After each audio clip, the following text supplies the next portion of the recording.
Nagamit ko yung GHA from AXA 4 times in a span of 2 years. Nung kumakain kami ng husband ko, yung soup na iniinom ko, nag-spill. Kinahaponan nag-slurred na yung speech ko. Ang initial ko nun is stroke.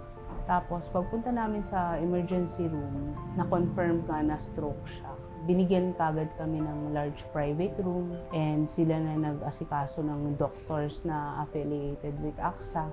A year after my ordeal of stroke, I underwent surgery last May lang because of endometriosis.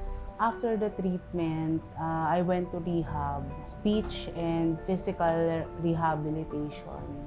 And also, may medicine doon na 90 days after, covered pa rin siya nung policy from GHA AXA.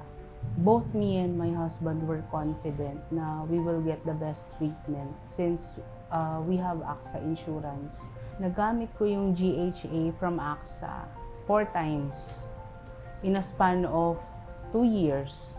I would like to thank my AXA partners, Rosette and Jerome Venarao, because all throughout this journey is hindi nila ako pinabayaan.